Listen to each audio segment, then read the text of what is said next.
유다가 딥나로 왔다는 소식이 다말에게까지 들리게 됩니다. 다말은 셀라가 장성했을 시기인데도 불구하고 아버지께서 셀라를 주지 않자 이제 계획을 세워요. 이 계획은 윤리적 관점에서는 있어서는 안 되는 끔찍한 일입니다. 다말이 이 계획을 세운 것은 그 자체로는 잘못된 거예요. 하지만 목적한 바가 있었기 때문에 의롭다함을 받게 되는 거예요. 그러니까 절대로 잘한 일은 아닙니다. 자, 그녀가 과부 복장에서 창녀 복장으로 갈아입어요. 그러니까 좀 화려하게 유혹할 수 있는 그런 복장으로 갈아입었습니다. 그리고 얼굴을 너울로 가리고 몸을 옷으로 덮은 후에, 그러니까 전혀 알아볼 수가 없는 상황이죠. 딥나 길 곁에 에나임 문에 딱 기다리고 있었습니다. 유다는 그 창녀복을 입은 며느리 다말을 며느리인 줄을 모르고 다가가서 나하고 잠자리를 하자 이렇게 얘기를 해요. 이때도 이제 15절에 나오는 창녀라는 단어하고 21절인가요? 거기에 나오는 단어가 좀 다릅니다. 그 21절, 22절에 나오는 단어는 그 종교적 음행을 하는 그 창녀고요. 여기서 15절에서는 그냥 창녀예요.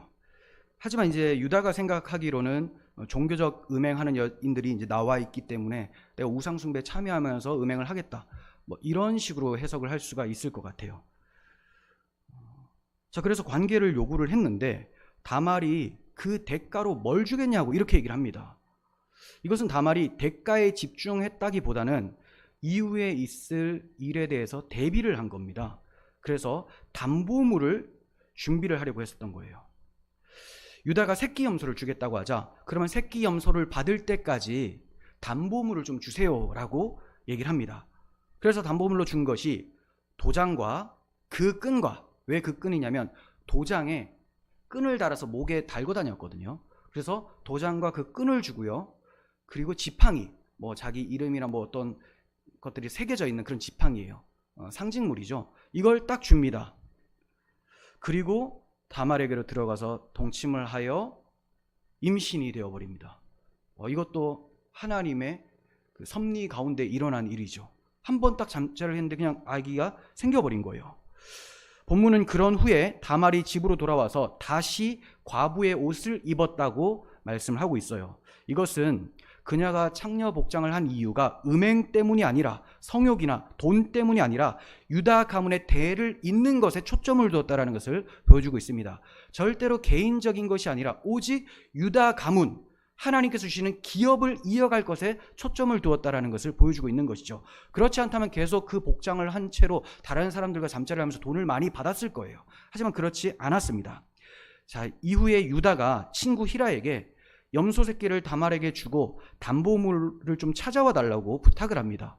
자기가 하면 될 것을 또 친구 히라를 시키죠. 그런데 다말을 찾지를 못해요.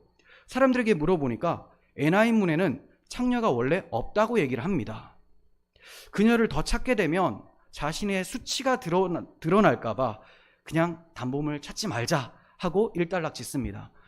그러니까 사람들의 눈은 의식하면서 하나님의 눈은 전혀 의식하지 않는 이런 악함을 보여주고 있는 거죠. 자, 그리고 석 달이 지나버렸습니다. 유다가 다말이 행음했고 그 행음으로 말미암아 임신했다라는 소식을 듣게 됩니다. 화가 너무 나서 내 며느리를 불러 태워버려라 이렇게 얘기를 해요. 악하고 악하죠. 물론 며느리가 정절을 지키고 있어야 되는데 행음했다라는 것은 율법상으로 굉장히 큰 죄입니다.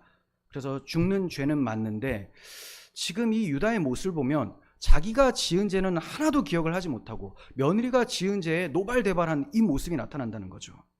여전히 자신의 죄에 대해서는 눈이 어둡고 남의 죄에 대해서는 눈이 밝은 유다의 모습이 드러나고 있습니다. 이것은 주님께서 어찌하여 형제의 눈에 티는 보는데 네 눈 속에 있는 들보는 보지 못하느냐라는 말씀이 생각나는 거죠. 오늘날 교인들에게도 이 말씀이 기억나야 됩니다. 우리가 너무 자주 자기에 대해서는 생각하지 못하고 제대로 보지 못하면서 남들의 죄, 누가 조금 말투가 이상하거나 어떤 행동이 이상하면 그렇게 고발을 하고 정죄를 합니다. 물론 그분들도 조심해야 되는 것이지만 내 모습은 과연 어떠한가? 이걸 먼저 생각을 해봐야 되는 것이죠. 다말이 이렇게 끌려 나가는데 사람을 보내서 우리 시아버지한테 이 도장과 끈과 지팡이가 누구의 것인지 한번 말을 해달라, 이렇게 부탁을 합니다. 딱 보니까 자기 건 거예요. 너무 놀랐습니다. 충격에 빠졌어요. 자신의 것이기 때문에. 하지만 유다가 진짜 충격에 빠진 것은 부끄러움을 당하게 되리라는 것 때문이 아니었습니다. 유다가 다말을 향해서 뭐라고 하느냐? 그녀가 나보다 옳도다. 그를 내 아들 셀라에게 주지 않았기 때문에 그녀가 이런 일을 한 것이다. 그러므로 그녀가 나보다 옳다라고 해요. 의롭다라고 얘기를 한 거예요.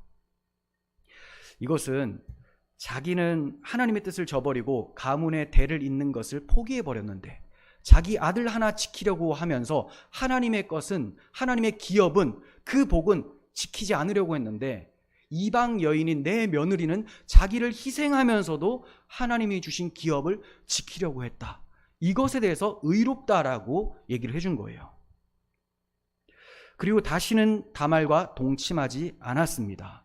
이것은 다말이 자신의 가문을 이어주기 위해서만 이런 일을 했다라는 것을 그가 분명히 알았던 것이고, 그러므로 아내로 맞이하지는 않았던 것이죠. 유다는 다말의 희생을 통해서 야곱에게 하신 언약을 이루기 위한 하나님의 일하심을 보게 되었습니다. 유다 자신의 죄에도 불구하고 하나님이 그 언약을 신실하게 이어가신다라는 것을 깨닫게 된 거예요. 또한 하나님이 기뻐하시는 의는 자기를 희생하는 사랑이라는 것을 깨닫게 되었습니다. 이러한 차원에서 요셉의 생애를 볼 수 있어야 돼요. 요셉은 자신의 형들의 손에 팔려가게 되지만 그러한 요셉의 희생이 오히려 형들을 살려내게 되죠. 이스라엘이 존재하도록 만들어냅니다. 요셉의 희생이. 그러므로 요셉 이야기 중에 갑자기 유다 이야기가 나오는 것은 우연이 아니라 요셉의 희생이 의미하고 있었던 그리스도의 희생을 언약의 줄기인 유다 가정에 먼저 그림자처럼 보여주셨던 거예요. 좀 어렵죠? 네. 그러니까 예수 그리스도의 희생을 보여주기 위해서 요셉이라는 사람이 희생을 보여주시고, 요셉의 희생이 어떠한 건지를 보여주기 위해서 다말의 희생을 보여준 거예요. 이걸 보았기 때문에 유다가 이후에 자기를 희생하는 그러한 모습이 나오게 되는 것입니다. 드디어 다말이 자녀를 낳게 되는데 쌍둥이 베레스와 세라를 낳습니다. 세라라고 하니까 여자 같네요. 세라를 낳습니다. 이 베레스가 룻기에 등장을 해요. 룻기 4장 12절 봅니다. 여호와께서 이 젊은 여자로 말미암아 내게 상속자를 주사. 이 젊은 여자는 룻이에요. 이 룻으로 말미암아 내게 상속자를 주사 내 집이 다말이 유다에게 낳아준 베레스의 집과 같게 하시기를 원하노라. 이게 이스라엘의 백성들과 장로들이 축복을 하면서 해주는 말입니다. 아직까지는 아들을 낳은 게 아니에요.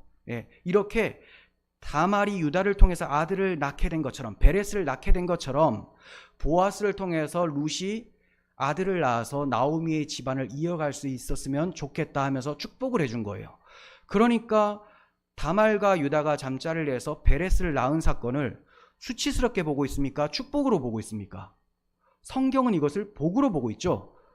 그러니까 유다가 나보다 의롭다라고 한 것은 이것을 통해서 하나님이 우리에게 보여주시는 희생적 사랑, 이것이 복된 것이라는 것을 우리는 인식을 할 수 있어야 되는 거죠. 룻이 보아스와 결혼하는 것을 축복하면서 다말이 유다에게 낳아준 베레스의 집과 같게 되기를 원한다, 이렇게 얘기를 해요. 누구의 이름이 먼저 나옵니까? 유다보다 다말의 이름이 먼저 나와요. 다말이 유다에게서 낳아준 베레스, 다말. 여자의 이름이 먼저 나오는 것은 쉽지가 않습니다. 그리고 유다는 굉장히 중요한 인물이잖아요. 그럼에도 불구하고 다말이 먼저예요. 왜냐하면 여기에선 다말의 희생이 우선순위거든요. 다말이 유다에게 대를 이어준 이 희생이 보아스에게도 기업 물러주는 일로 나타나게 돼요. 그러니까 보아스도 자기가 재산을 잃어버릴 수 있음에도 희생하면서 결혼하여 물러주는 거죠. 다말의 희생과 보아스의 희생은 똑같은 희생이에요. 자, 이 희생은 제가 룻기에서도 말씀을 드렸지만 예수 그리스도의 희생을 미리 예표한 것이라고 말씀을 드렸습니다. 그래서 보아스는 예수 그리스도의 예표적 인물로 등장한 사람이었죠. 결국 베레스를 통해서 보아스가 태어나게 되었고요. 보아스를 통해서 오벳이 태어나고 이새가 태어나고 다윗이 태어나게 되는 거예요. 그리고 그 다윗의 후손으로 한참 후에 예수 그리스도께서 오시게 되는 것입니다.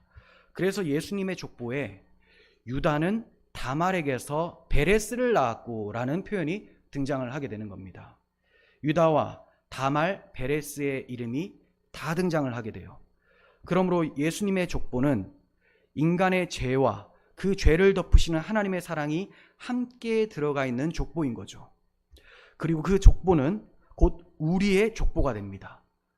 내가 예수님을 믿는 순간 이것은 영적으로 나의 족보가 되고, 이 족보는 아브라함의 족보, 내가 아브라함의 후손이 되고, 다윗의 족보, 내가 다윗의 왕위를 예수님과 함께 이어갈 왕 같은 제사장이 되었다는 것을 보여주고 있는 거예요. 그래서 마태복음 1장의 족보를 대할 때 이스라엘 사람들의 족보다 이렇게 보실 것이 아니라 영적인 나의 족보다라고 보시면서 하나님의 은혜에 감사하실 수 있었으면 좋겠습니다.